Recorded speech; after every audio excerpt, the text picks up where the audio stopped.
বারবার বলার পরও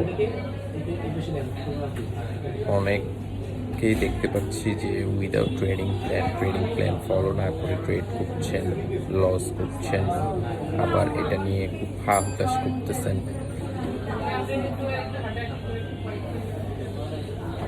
এক্স্যাক্টলি যে জিনিসটা দরকার, এক্স্যাক্টলি যে জিনিসটা করলে আপনারা অ্যাটলিস্ট ব্রেক ইভেন থাকতে পারবেন, এটা চিন্তা করেন আপনারা। আপাতত হিউজ প্রফিট করতে গিয়ে most of the time fail করবেন। আমি ট্রেডারদের বলতেছি, হিউজ প্রফিট করার একটা ইন্টেনশন, দুইটা ট্রেড যদি আপনার লস হয়, আপনি এরপরে ট্রেডিং প্ল্যানটা ভুলে যাচ্ছেন।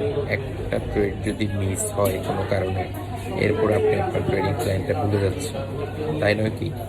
সো বি সিরিয়াস যদি আসলেই